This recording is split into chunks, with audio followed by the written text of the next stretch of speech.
ಇದರ ಜೊತೆಗೆ ಬದಲಾವಣೆ ಸುಲಭಕ್ಕಾಗಲ್ಲ, ಕಂಡೀಷನ್ ಹಾಕದೆ ಪಟ್ಟ ಬಿಡ್ತಾರಾ ಡಿಕೆ ಶಿವಕುಮಾರ್ ಅವರು?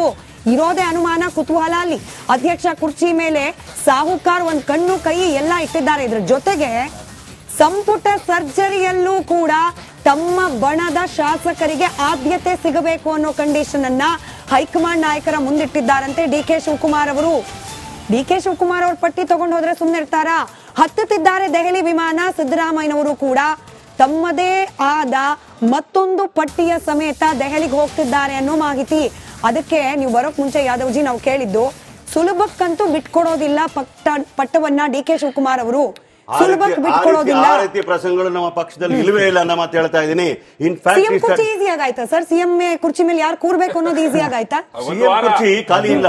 ಆಗ ನಾನು ಹೇಳ್ತಿರೋದು ಖಾಲಿ ಇದ್ದಾಗ ಯಾರು ಕೂರ್ಬೇಕು ಅನ್ನೋದು ಈಸಿ ಆಗಾಯ್ತಾ? ಅವ್ರು ಕೇಳ್ತಿರೋದು ಓಟ್ ಒತ್ತಿಸ್ಕೋಬೇಕಾದ್ರೆ ಖಾಲಿ ಇತ್ತಾ? ಆಯ್ತು, ಉತ್ತರ ಕೊಡಿ. ನೀವ್ ಹೇಳ್ಬೇಕು. ಓಟ್ ಹಾಕಿಸ್ಕೋಬೇಕಾದ್ರೆ ಒಕ್ಕಲಿಗರು ಬೇಕಿತ್ತು, ಓಟ್ ಹಾಕಿಸ್ಕೋಬೇಕಾದ್ರೆ ಮುಸ್ಲಿಮರು ಬೇಕಿತ್ತು, ಓಟ್ ಹಾಕಿಸ್ಕೋಬೇಕಾದ್ರೆ ಲಿಂಗಾಯತರು ಬೇಕಿತ್ತು. ಇವಾಗ ಮಾನ್ಯ ಡಿ ಕೆ ಶಿವಕುಮಾರ್ ನ ಬಡಪಾಯಿ ಮಾಡಿ ಪಾಪ ಕೆಲ್ಸಕ್ಕಿಂತ ಆ ಸಿಎಂ ಮಾಡ್ತೀನಿ ಅಂತ ಹೇಳಿ ಕೊಡಂಗಿಲ್ಲ ಅವ್ರಿಗೆ. ಆಯ್ತು ಸರ್, ಹೇಳಿ ನೀವು. ರಾಜ್ಯದ ಮುಖ್ಯಮಂತ್ರಿ ಸ್ಥಾನ ಬಂದಾಗ್ಲೂ ಕೂಡ MLA-ಗಳ ಅನಿಸಿಕೆಗಳ ಅನುಗುಣವಾಗಿ ಹೈಕಮಾಂಡ್ ತೀರ್ಮಾನ ಮಾಡಬೇಕಾದ್ರೆ ಸ್ವಲ್ಪ ತಡ ಆಗಿರ್ಬೋದು. ಅದು ಎಲ್ಲ ರಾಜಕೀಯ ಪಕ್ಷದಲ್ಲಿ ಇರ್ತಕ್ಕಂಥದ್ದೇ. ಮಹಾರಾಷ್ಟ್ರದಲ್ಲಿ ಸುಲಭವಾಗಿ ಆಗ್ಬಿಡ್ತದ ವಿಚಾರ. ನೀವು ನೋಡಿಲ್ಲೇನು? ಈಗ ಅಷ್ಟು ಜನ ಗೆದ್ರಲ್ಲ ಅವರು. ಯಾಕದು ಫಡ್ನವೀಸ್ ಡೈರೆಕ್ಟ್ ಆಗಿ ಮಾಡಕ್ ಬರ್ಲಿಲ್ಲ? ಹೇಳ್ಬಿಟ್ಟಿದ್ದಾರೆ ಆಲ್ಮೋಸ್ಟ್. ಶಿಂದೆ ಅವರ ಸ್ಟೇಟ್ಮೆಂಟ್ ಗಮನಿಸಿರ್ತೀರಿ. ಮೂರು ಪಕ್ಷಗಳ ಅಲಯನ್ಸ್ ಇಲ್ಲಿ ಮಾತಾಡ್ತಿರೋದು ಒಂದೇ ಪಕ್ಷದ ಒಳಗಡೆ ನಡೀತಿರೋ ವಿಚಾರ.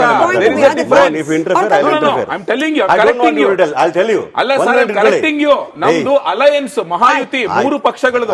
ಇಲ್ಲಿ ಅವ್ರ ಪ್ರಶ್ನೆ ಕೇಳ್ತಿರೋದು ನಿಮ್ಮ ಪಕ್ಷದ ಒಳಗಡೆ ಇರೋದನ್ನ ಕೇಳ್ತಿದ್ದಾರೆ. ಯಡಿಯೂರಪ್ಪನವರು ಕೂಡ ಬಂದಾಗ ಅದು ಕೋಲೇಷನ್ ಆಗಿರಲಿಲ್ಲ. ಇಲ್ಲಿ ಯಡಿಯೂರಪ್ಪಂದೇ ಪಕ್ಷ ಎಲ್ಲ ಆಪರೇಷನ್ ಕಮಲ ಮಾಡ್ಕೊಂಡು 120 ಜನ ಮಾಡ್ಕೊಂಡಿದ್ರು. ಒಂದು ಮುಖ್ಯಮಂತ್ರಿ ಯೋಗೀಶ್ವರ್ ಏನ್ ಮಾಡ್ತಿರೋದು? ಬಂದ ತಕ್ಷಣ ಫಸ್ಟ್ ಟಾಸ್ಕ್ ಕೊಟ್ಬಿಟ್ಟಿದ್ದಾರೆ ಜೆಡಿಎಸ್ ಕರ್ಕೊಂಡ್ಬರೋದಕ್ಕೆ. ಅದ್ಯಾವ ಆಪರೇಷನ್? ಅವ್ರು ಉತ್ತರ ಕೊಟ್ಬಿಡಿ. ಅಲ್ಲ, ಅವ್ರು ಉತ್ತರ ಕೊಡ್ಲಿ. ನಮ್ಮ ಮಾತಾಡ್ತಾರೆ ಮಧ್ಯದಲ್ಲಿ.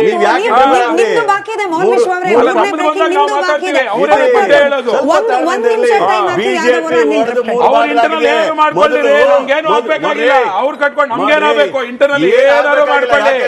ಅವ್ರ ಹಣೆ ಬರೋದು. ನಾನು ಅದ್ರ ಬಗ್ಗೆ ಹೇಳ್ತೀನಿ. ನಾನು ಹೇಳ್ತಾ ಇದ್ದು ಅವ್ರು ನಾನು ಮಾತ್ರ ಯಾಕೆ ಇಂಟರ್ಫಿಯರ್ ಆಗಬೇಕಾಯ್ತು? ಮಹಾರಾಷ್ಟ್ರದಲ್ಲಿ ಅವರೇ ನನಗೆ ಉದಾಹರಣೆ ಕೊಡಬೇಕಾಗಿಲ್ಲ. ಮೂರು ಪಾರ್ಟಿಗಳ ವಿಚಾರ ಹೇಳ್ಬೇಕಾಗಿಲ್ಲ. ನಾನು ನಿಮ್ಗೆ ಹೇಳ್ತಾ ಕೇಳ್ಕೊಳ್ರಿ. ನಾನು ಹೇಳ್ತಾ ಇದ್ದೀನಿ, ಈಗ ಯತ್ನಾಳ್ ಅವ್ರು ಹೇಳ್ತಾ ಇರ್ತಾರೆ ವಿಚಾರಗಳಿಗೆ ಉತ್ತರ ಕೊಡಿ ಮೊದಲು. ಇವತ್ತು ನಾಯಕರು ಕೇಳಿ, ನಾನು ನಿಮ್ಗೆ ಕೇಳ್ತಾ ಇದ್ದೀನಿ ಕೇಳ್ರಿ. ನಾನು ನಿಮ್ ನೋಡೋ ಅವಶ್ಯಕತೆ ಇಲ್ಲ.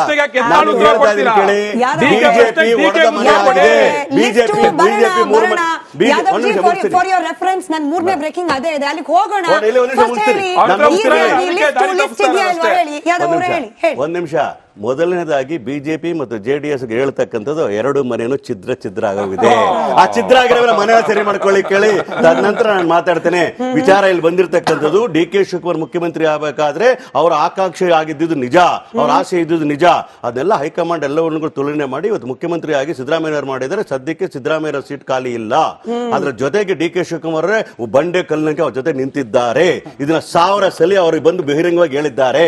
ಅದರ ಜೊತೆಗಿರ್ತಕ್ಕಂಥ ಕ್ಯಾಬಿನೆಟ್ ಸಚಿವರು ಒಂದು ಕುಟುಂಬದ ಸದಸ್ಯರಾಗಿ ಕೆಲಸ ಮಾಡ್ತಾ ಇದ್ದೇವೆ. ಅದು ಪಕ್ಷದ ಅಧ್ಯಕ್ಷ ವಿಚಾರ ಬಂದಾಗ ಅವ್ರು ಹೇಳ್ತಾರೆ, ನಾನು ಡೆಪ್ಯೂಟಿ CM ಆಗಿ ಕೆಲಸ ಮಾಡ್ತಾ ಇರೋ ಸಂದರ್ಭದಲ್ಲಿ ಇನ್ನೊಬ್ರಿಗೆ ಅವಕಾಶ ಮಾಡಿಕೊಡು, ಇನ್ನೊಂದು ನಾಯಕತ್ವವನ್ನು ಹುಟ್ಟಾಕಬೇಕು ರಾಜ್ಯದಲ್ಲಿ ಅಂತಕ್ಕಂಥದ್ದು ಒಂದು ಒಳ್ಳೆ ಯೋಚನೆ ಆಗಿದೆ.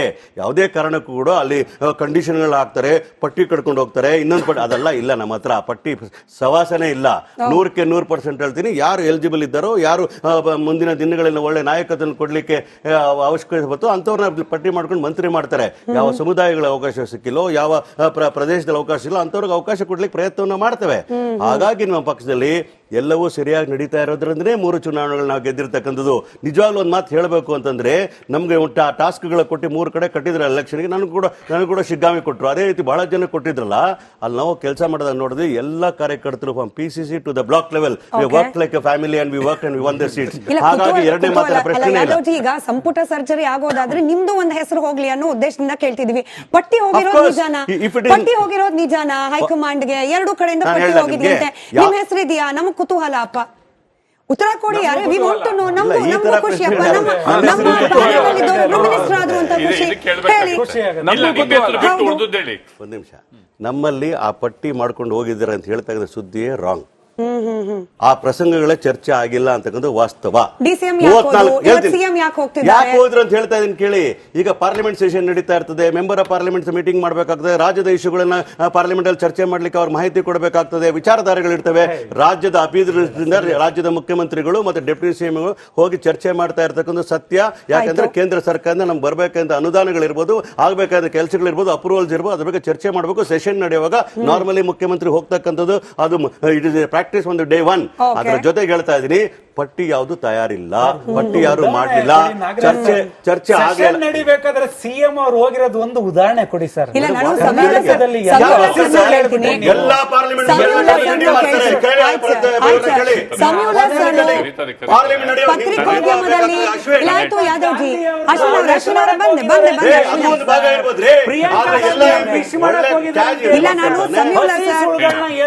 ನನಗಿಂತ ಡಬಲ್ ಎಕ್ಸ್ಪೀರಿಯನ್ಸ್ ಅವ್ರಿಗಿದೆ. 1 ವರ್ಷ ಕಳೆದ ಒಂದೇ ವರ್ಷದಲ್ಲಿ ಚುನಾವಣೆಗಳು, ರಾಜಕೀಯ ತಂತ್ರ ಪ್ರತಿತಂತ್ರಗಳು, ಅಭಿಯಾನ, ಜನಪರ ಅಹೋರಾತ್ರಿ ಹೋರಾಟಗಳು, ಪಾರದರ್ಶಕ ವರದಿಗಾರಿಕೆಯ ಪಣ ತೊಟ್ಟು ಮುನ್ನಡೆದಿದ್ದೇವೆ. 1 ವರ್ಷದ ಸಂಭ್ರಮದ ಜೊತೆಗೆ ಜವಾಬ್ದಾರಿ ಕೂಡ ಹೆಚ್ಚಾಗಿದೆ. ಮತ್ತಷ್ಟು ಮುನ್ನುಗ್ಗಿ ಜನಪರ ನಿಲ್ಲುವ ಉತ್ಸಾಹ ಕೂಡ ಹೆಚ್ಚಿದೆ. ಯಾಕಂದ್ರೆ ಇದು ರಿಪಬ್ಲಿಕ್ ಕನ್ನಡ, ನಿಮ್ಮದೇ ಧ್ವನಿ. 1 ವರ್ಷದ ನಿರ್ಭೀತ ಪತ್ರಿಕೋದ್ಯಮ ರಿಪಬ್ಲಿಕ್ ಕನ್ನಡ, ಇದು ನಿಮ್ಮ ಧ್ವನಿ. 150 ಸುದ್ದಿ, 120 ಇಂಪ್ಯಾಕ್ಟ್. ಸೂಪರ್ 3 ಇಲ್ಲೇ ಡ್ರಾ, ಇಲ್ಲೇ ಬಹುಮಾನ. ಮಾಧ್ಯಮ ಇತಿಹಾಸದಲ್ಲೇ ಮೊದಲು ಪರಿಹಾರ ಪತ್ರಿಕೋದ್ಯಮ.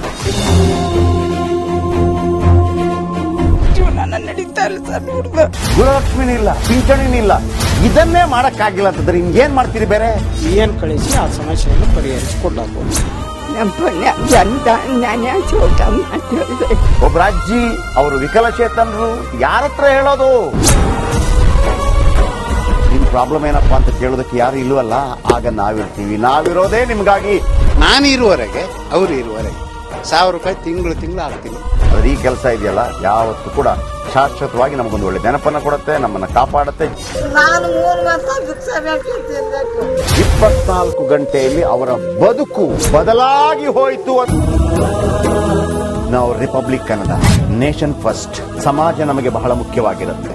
ನಾವು ಆ ಜಾತಿ ಈ ಜಾತಿ ಅಂತ ನೋಡೋದಿಲ್ಲ. ಸಮಾಜದ ಕಟ್ಟ ಕಡೆ ವ್ಯಕ್ತಿ ಯಾರಿರ್ತಾನೆ, ಅದು ಯಾವುದೇ ಜಾತಿಯವನಾಗಿರ್ಬೋದು, ಯಾರ ಕಷ್ಟದಲ್ಲಿದ್ದಾನೆ ಅವನ ಪರವಾಗಿರ್ತಾನೆ.